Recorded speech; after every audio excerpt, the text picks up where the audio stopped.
Radio Chalaca, la radio del Ruco. Chalaca, del verbo chalaquear, es todo lo que queremos decir, los silencios por los años y la vida que pasa rápido. Son ideas, palabras con o sin sentido, sentimientos visibles y reflexiones profundas. Es todo eso que sale de la boca y se convierte en realidad más allá de nuestros recuerdos. Ahora nos escuchamos en un nuevo capítulo de Radio Chalaca, la radio del Ruco. Radio Chalaca, la radiodifusora del arte contemporáneo en Tarapacá. Descríbelo y recuérdalo. Radio Chalaca, conversaciones para imaginar. Archivo sonoro de las palabras y los lugares al sur.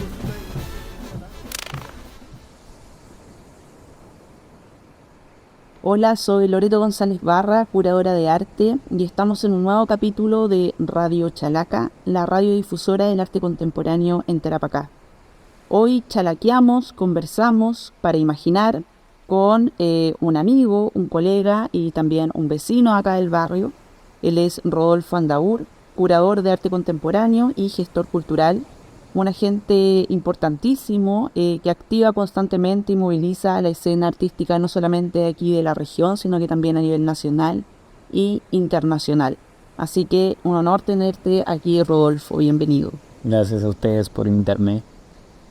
Oye, Rodolfo, sabemos que eres de Iquique, eres neto de aquí de la zona, tarapaqueño, de sangre y de corazón, pero siempre tenemos la curiosidad de verte venir, irte constantemente, al menos hasta hace algunos años atrás.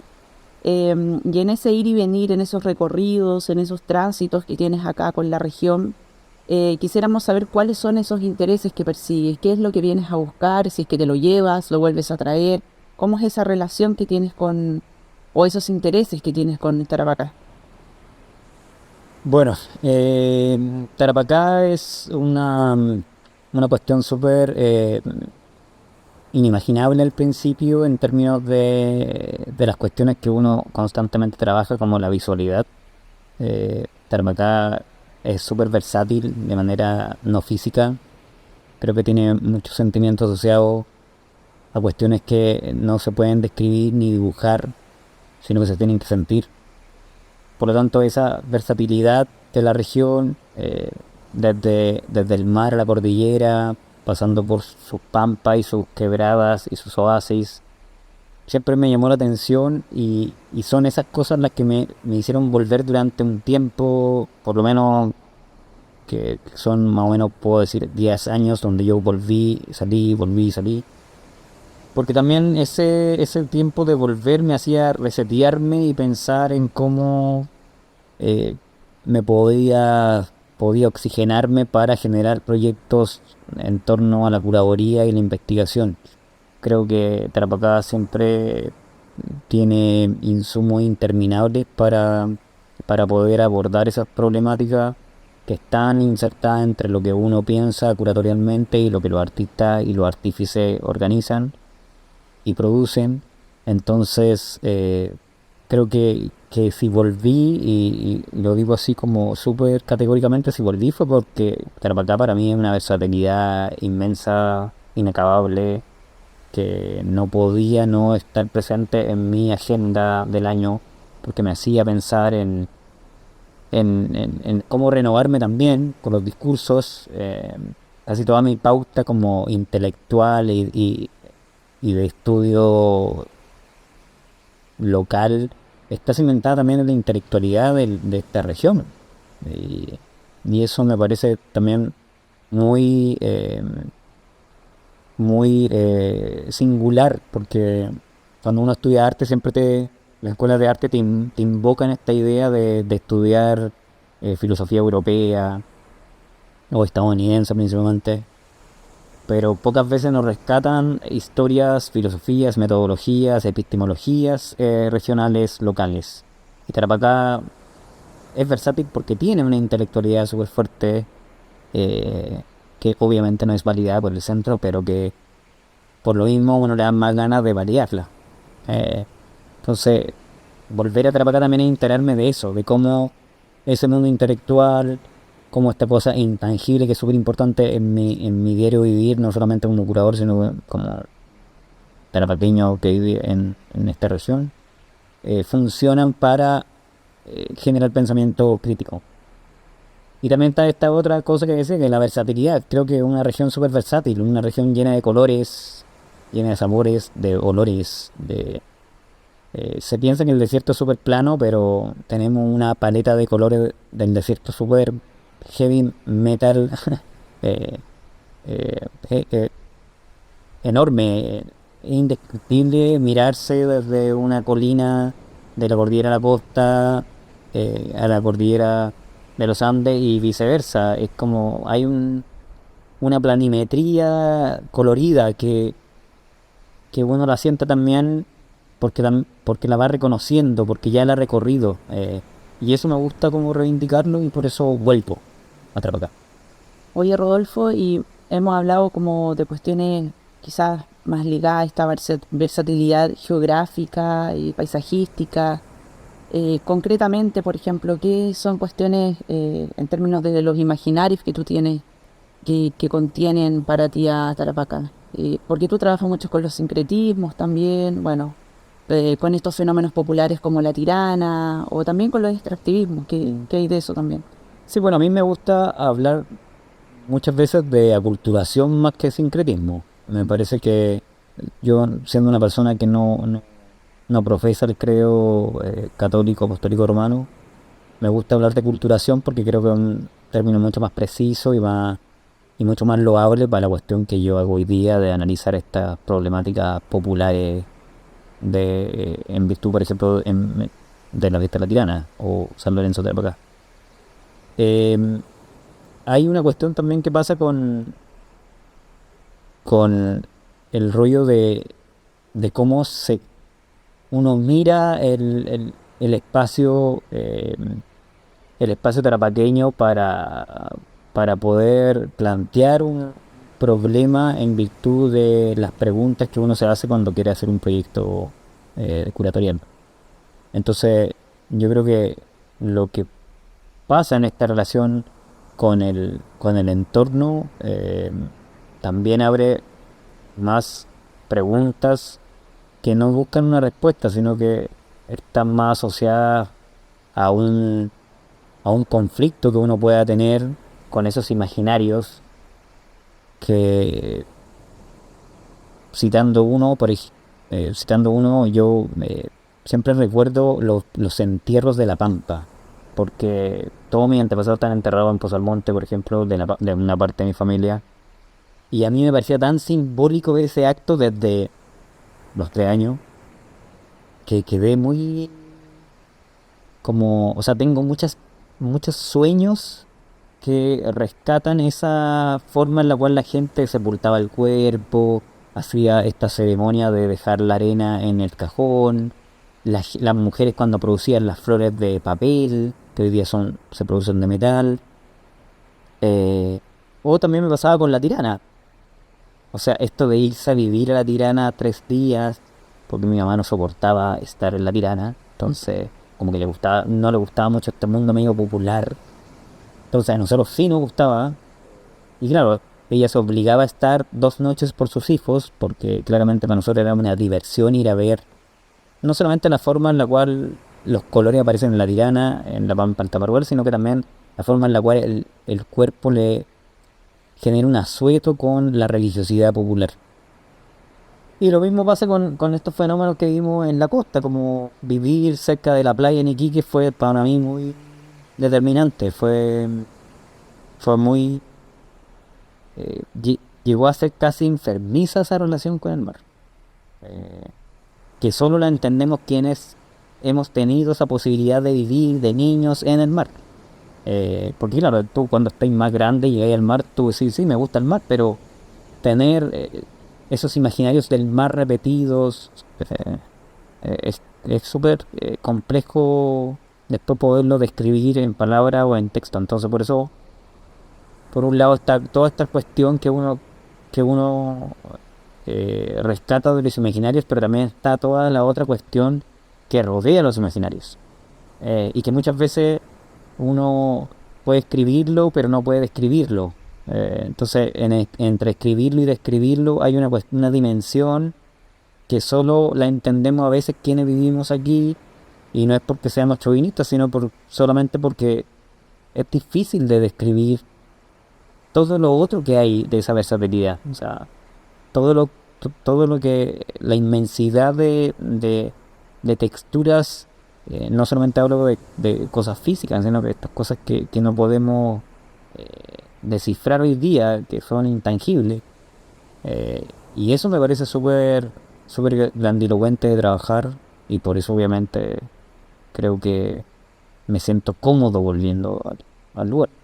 Y esa relación que tienes con la región, ¿siempre la identificaste como tal desde el momento en que empezaste a profesionalizar tu carrera, o tuviste que darte cuenta una vez que estuviste lejos, por ejemplo, de la región? ¿Qué es lo que usualmente pasa cuando uno se va del lugar? Es como que puede valorar lo que tiene. No, yo creo que siempre me di cuenta de lo que significaba Tarapacá. Siempre tuve discusiones muy filosóficas con la familia y políticas con la familia respecto a lo que significaba para mí Tarapacá, porque claro, uno viene de familia donde a veces el desprecio por los antepasados es brutal.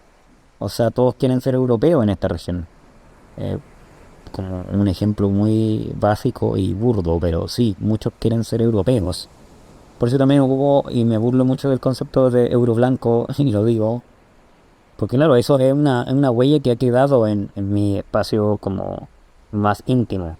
Entonces, esta cuestión de darme cuenta de dónde vengo, también tiene que ver porque yo desde muy chico quise ser curador. O sea, yo a los 8 años ya sabía que quería ser curador, o que quería trabajar en arte, o haciendo estas cosas de un trabajo que muchas veces no eran entendido como tal, y que solo yo lo averigüé porque vengo de una familia que tenía un bagaje cultural amplio fuera de la ciudad, que les facilitaba tener esa información. Por lo tanto, yo me imaginé desde los 8 años que me gustaba eso de ser curador, que era algo también muy reciente, que no era algo muy conocido.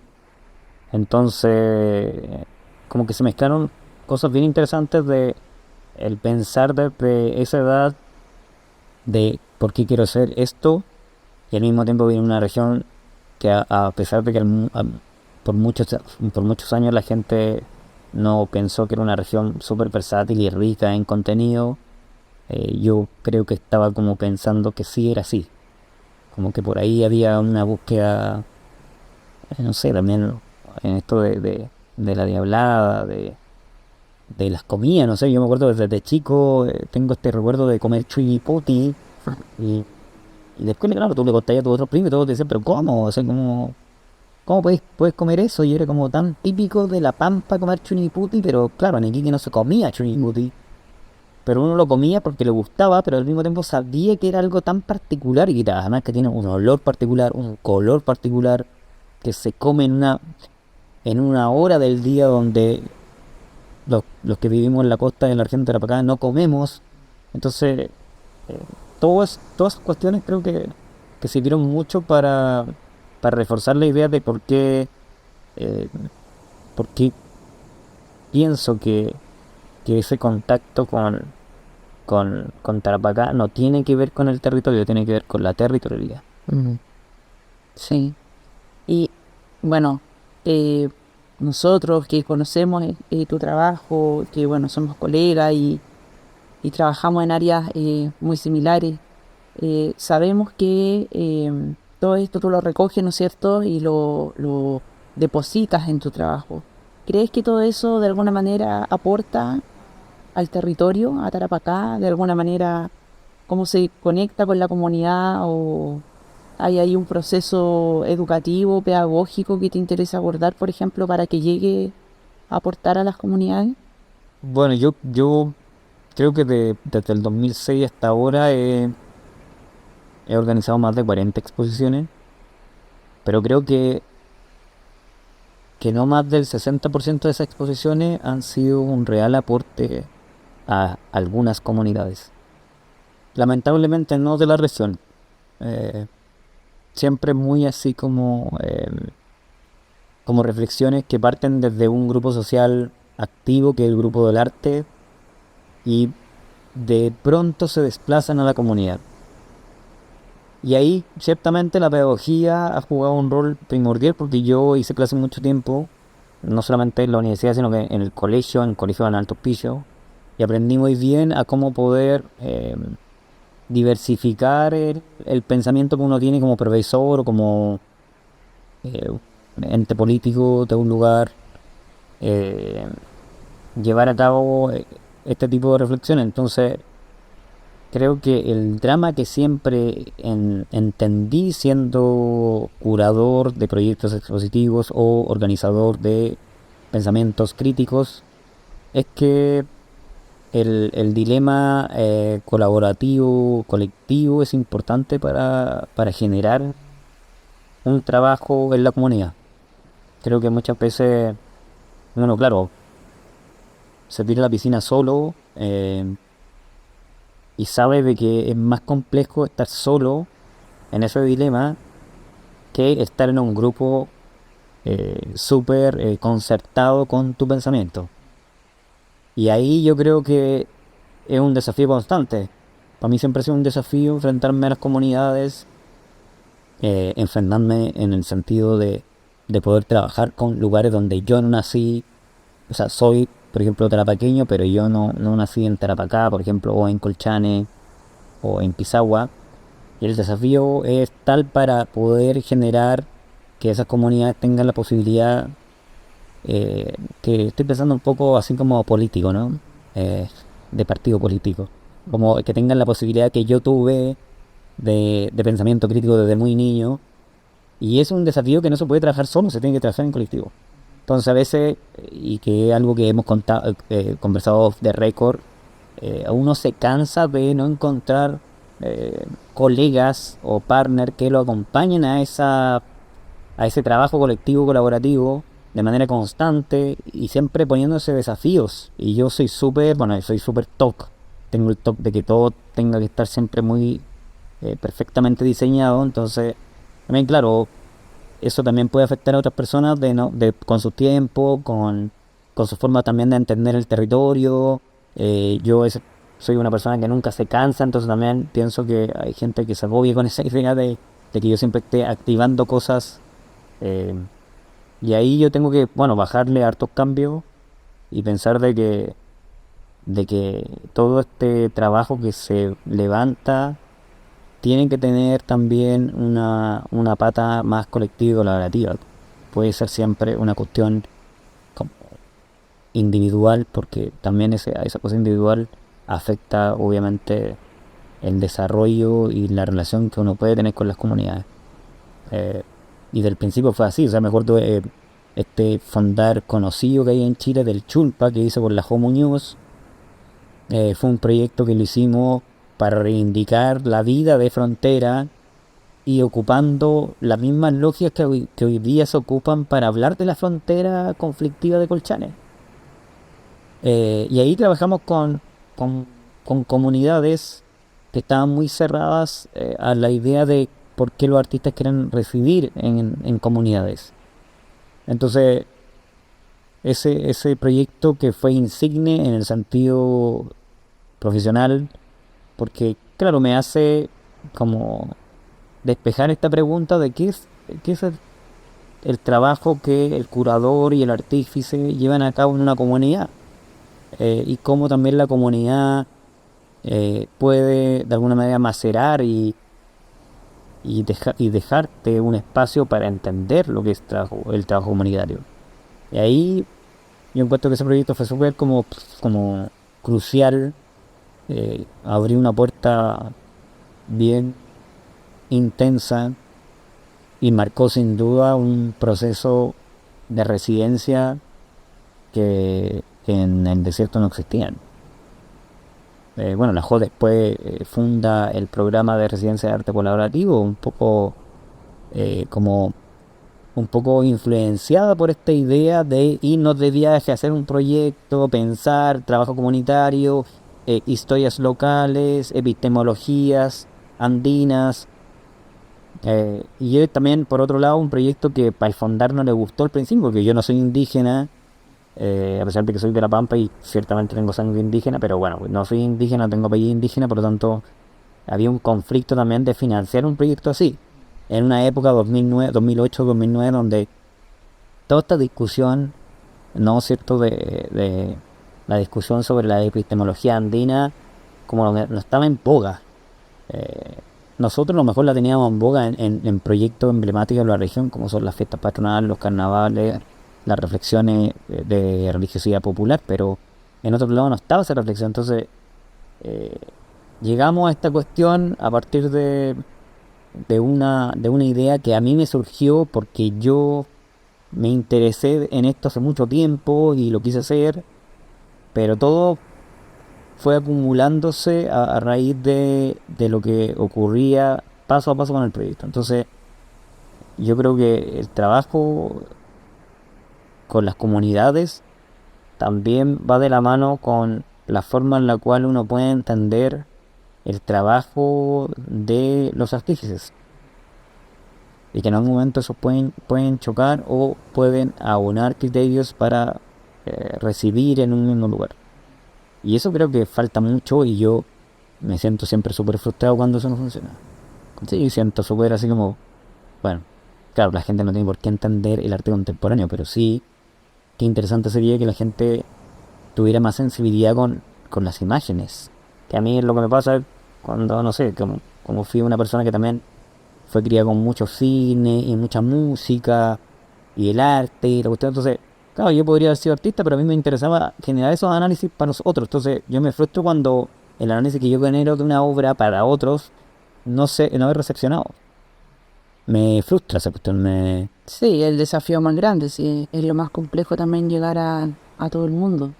Pero en relación a eso, a propósito de eso mismo, conversábamos que llevas 17 años de ya haciendo carrera en la curaduría, y este año, 2023, estás lanzando tu libro, ¿no es cierto?, que reúne un montón de trabajo que has realizado en relación a esto mismo que estábamos hablando. Cuéntanos un poquito de eso.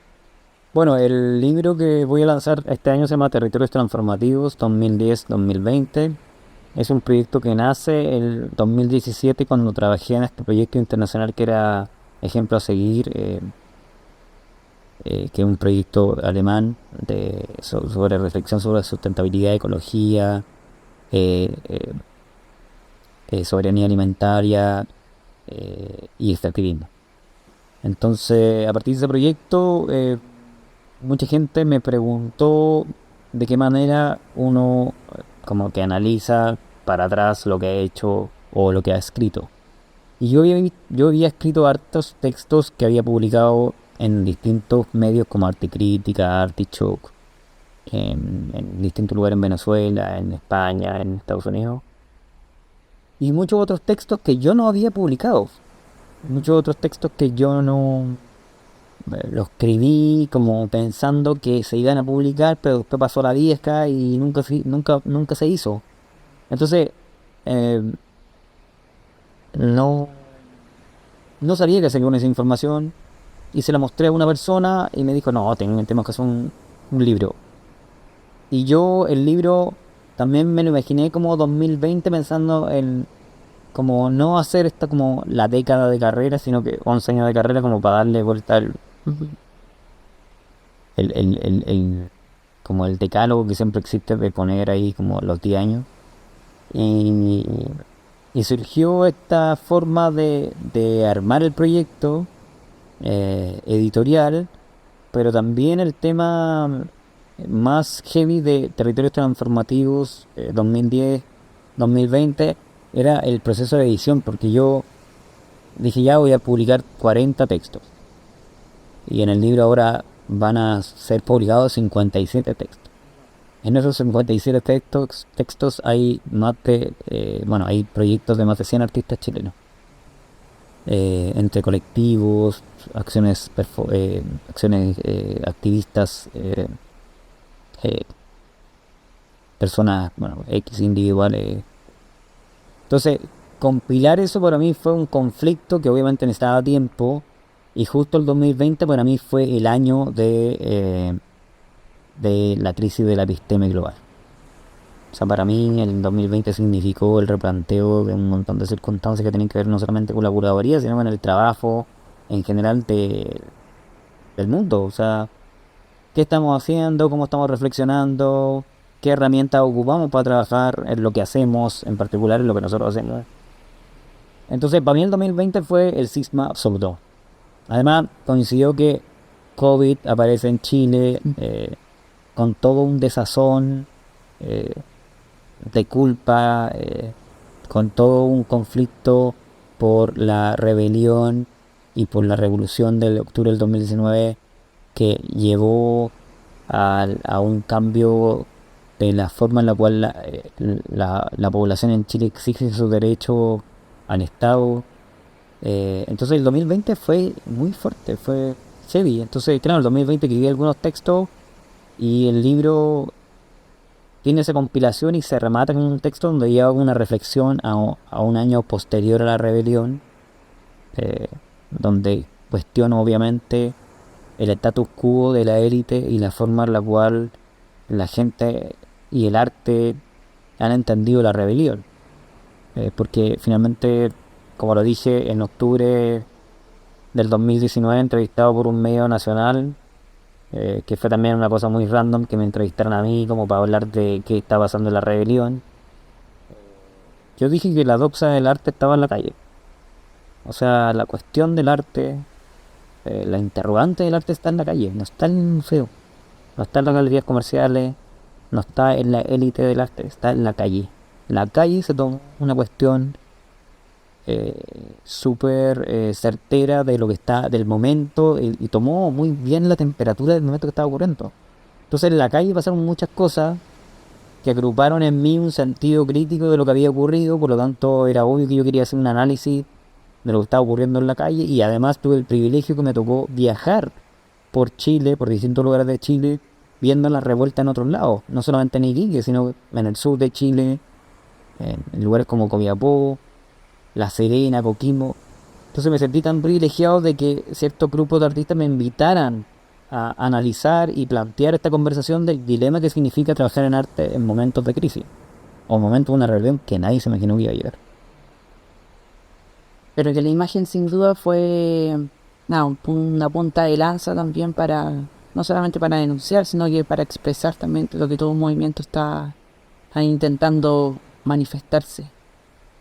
Ha sido una conversación muy interesante, y creo que no solamente a mí, sino a quienes nos están escuchando también nos queda un montón por aprender, y de profundizar también en el pensamiento crítico, que es también lo que has venido anunciando o enunciando en esta conversación.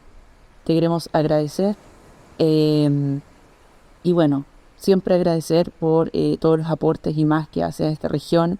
Sin duda creo que este territorio se conoce mucho más, producto de todas las acciones que has venido realizando con un montón de artistas más. Así que eso, toda la escena siempre lo va a agradecer. Bueno, con esto nos despedimos. Estamos en Radio Chalaca, la radiodifusora del arte contemporáneo en Tarapacá. Hoy conversando con Rodolfo Andaur, conversando para imaginar. Esperamos que Rodolfo siempre se quede, transite, pero siempre se quede. Así que eso, nos vemos en un próximo capítulo. Chao. Alegra tu vida las 24 horas escuchando Radio Chalaca, conversaciones para imaginar. Muy bueno, yo soy iquiqueña, pero primera vez que vengo. Así que muy bueno, sí, venimos en familia. Y aparte, sí, contra la mala vibra. Aquí termina otro capítulo de Radio Chalaca, la radio del Ruco.